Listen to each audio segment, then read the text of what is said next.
In order to graph linear equations, we try to get them in slope-intercept form, which is y equals mx plus b. In this form, we start with the y-intercept when we're graphing.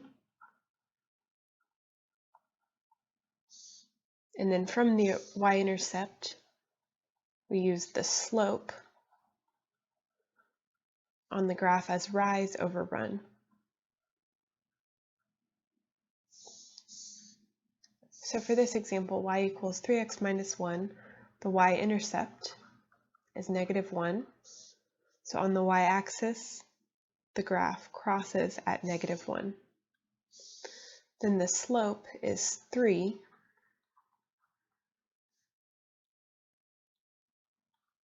which means to draw the slope from the y-intercept, we will go rise 3 or up 3 and over 1 to the right from that y-intercept point. So from this point, up 3, 1, 2, 3, over 1.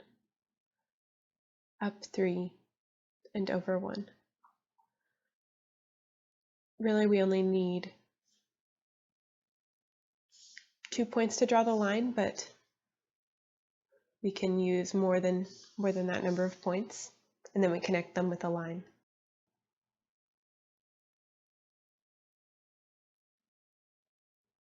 If an equation is not yet in slope-intercept form, we first tried to get it into slope-intercept form by isolating the y. That means in this case we need to subtract 2x from both sides, which would give 4y equals -2x plus 8, and then divide by the coefficient of y to get y equals -2 over 4 reduces to -1/2 x plus 2. So now that the equation is in slope-intercept form, 2 is the y-intercept, so we start the graph at the y-intercept, and then the slope is -1/2. Slope we draw on the graph as rise over run. Since this is a -1/2, we're going to go down 1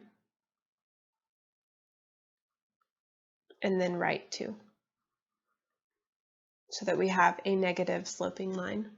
Down 1, right 2 to draw some points.